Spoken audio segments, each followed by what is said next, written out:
Capítulo 2. Símbolos oníricos del proceso de individuación. Aportación al conocimiento de los procesos del inconsciente que se manifiestan en los sueños. Facilis descensus averni, noctes atque dies patet atrianaditis, sed revocare gradum superasque evadere ad auras, hoc opus hic labort est.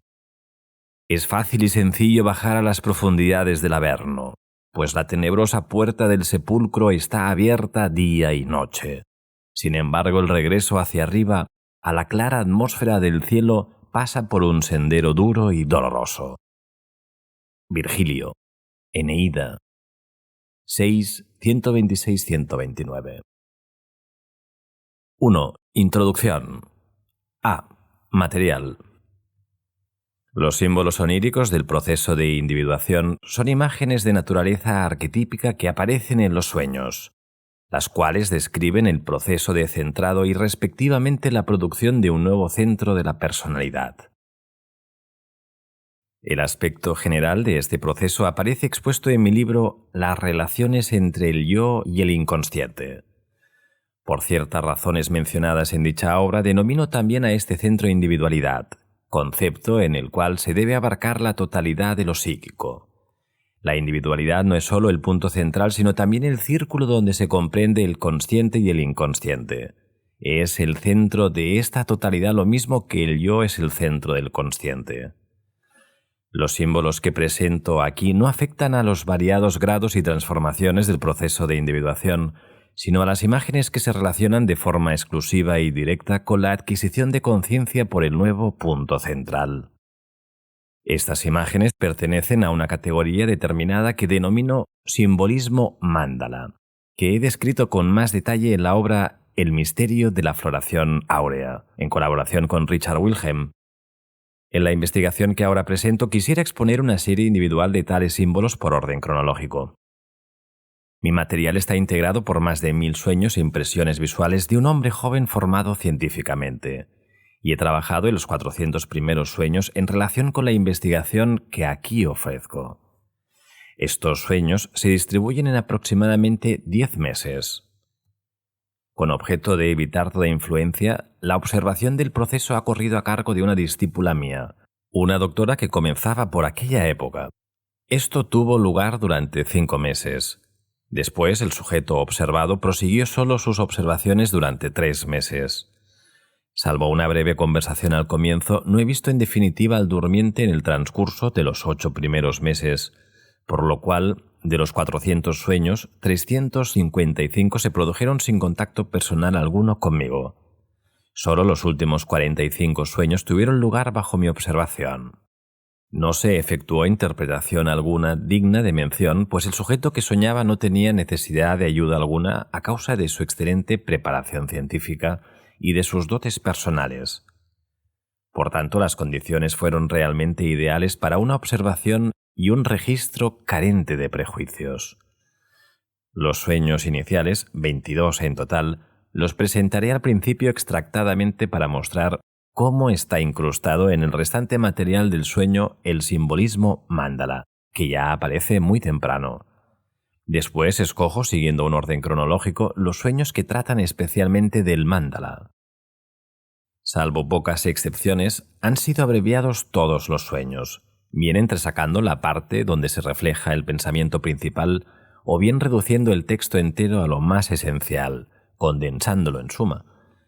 Esta operación simplificadora no se ha traducido tan solo en una disminución de su extensión, sino que ha eliminado al mismo tiempo alusiones personales y complicaciones. Basado esto último en razones de discreción, en el curso de esta intervención, no sin peligro, he evitado, según mi más leal saber y entender, toda arbitrariedad perturbadora del sentido. También hube de tener en cuenta las mismas consideraciones al proceder a la interpretación, por lo que en apariencia se pasan por alto ciertos pasajes de los sueños. De no haber sacrificado así en parte la totalidad del proceso, no habría estado en situación de publicar esta serie que, en mi opinión, apenas puede ser superada en inteligencia, claridad y lógica. Por ello, para mí constituye un placer especial expresar aquí mi agradecimiento más sincero al autor por el servicio que ha prestado a la ciencia. B. El método. En mis trabajos y conferencias he subrayado siempre que se ha de renunciar a opiniones preconcebidas cuando se analizan e interpretan contenidos objetivos psíquicos, inconscientes. No estamos todavía en posesión de ninguna teoría general de los sueños que nos permita sin riesgo proceder de una manera deductiva, así como tampoco disponemos de una teoría general del consciente que pueda hacernos llegar a conclusiones por vía de la deducción. Las manifestaciones de lo subjetivo psíquico, o sea, del consciente, son lógicas solo en una parte reducidísima, y no existe ninguna presentación teórica de pruebas que exponga de una forma concluyente la necesidad de un supuesto nexo causal. Al contrario, tenemos que contar una arbitrariedad y casualidad casi total de las complejas reacciones y acciones del consciente. Igualmente no existe razón empírica alguna, y teórica mucho menos, que permita suponer que no sea aplicable lo mismo a las manifestaciones del inconsciente. Estas últimas son tan diversas, imprevisibles y arbitrarias como las primeras, y por tal motivo han de ser objeto de tan diversos modos de observación como aquellas. Cuando se trata de manifestaciones conscientes, estamos en la desventajosa situación de que el sujeto observado nos dirige la palabra y nos presenta un contenido que se pretende sea reconocible. En cambio, cuando se trata de manifestaciones inconscientes, no existe ningún idioma adecuado según lo entendamos, sino simplemente un fenómeno psíquico que, en apariencia, solo guarda unas relaciones muy leves con los contenidos conscientes. En caso de que la manifestación consciente fuera incomprensible, siempre se puede preguntar la opinión. Pero lo objetivo psíquico es extraño también a la conciencia en la que se expresa. Por tanto, se ha de emplear obligatoriamente el método que exige la lectura de un texto fragmentario o de uno que contenga palabras desconocidas. Estudiar el contexto. Mediante comparaciones de una serie de pasajes del texto donde aparezca la palabra desconocida, quizás se averigüe lo que puede significar. El contexto psicológico de los contenidos oníricos está constituido por ese tejido de asociaciones, en el cual la expresión del sueño está entretejida de una forma natural. Teóricamente esto no se puede saber de antemano jamás. En la práctica resulta posible a veces, presuponiendo gran experiencia y costumbre. Pero un análisis cuidadoso no se abandonará nunca demasiado las reglas de la profesión, pues son demasiado grandes los riesgos de la equivocación y la sugestión. Precisamente cuando se analizan sueños aislados, es reprobable ni más ni menos este conocimiento previo y esta presuposición que se basan en esperanzas prácticas y en una probabilidad de tipo general.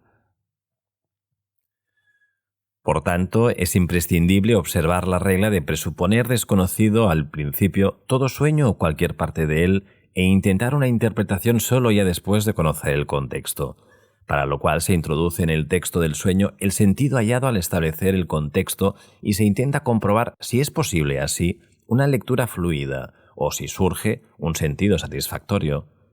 Sin embargo, no se debe esperar en caso alguno que este sentido responda a cualquier esperanza subjetiva, pues posiblemente e incluso hasta con mucha frecuencia el sueño, para nuestra confusión, dice algo distinto de lo que se esperaba. Si el sentido descubierto en el sueño responde a lo que se esperaba, es esto incluso una razón para desconfiar, pues por lo común la posición del inconsciente es complementaria o compensatoria del consciente y por tanto inesperadamente distinta. No discute en modo alguno la posibilidad de sueños paralelos, es decir, de aquellos cuyo sentido concuerda con la posición de la conciencia y la apoya respectivamente. El método que observo en el curso de esta investigación parece hallarse en franca contradicción con esta forma sistemática de entender los sueños. Despierta la impresión de que los sueños sean interpretados sin la menor consideración al contexto. En realidad no he recibido el contexto en parte alguna, pues en definitiva, y según he mencionado antes, la serie de sueños no tuvo lugar en modo alguno bajo mi observación directa. Procede, en cierto modo, como si yo mismo hubiese tenido los sueños, y por ello estuviera en situación de suministrar personalmente el contexto. Aplicado a sueños aislados de alguien prácticamente desconocido para mí, este método sería un craso error técnico. Pero aquí no se trata de sueños aislados, sino de series coherentes en cuyo transcurso el sentido va surgiendo de manera gradual de una forma espontánea en cierto modo. Concretamente, la serie es el contexto que el durmiente mismo procura.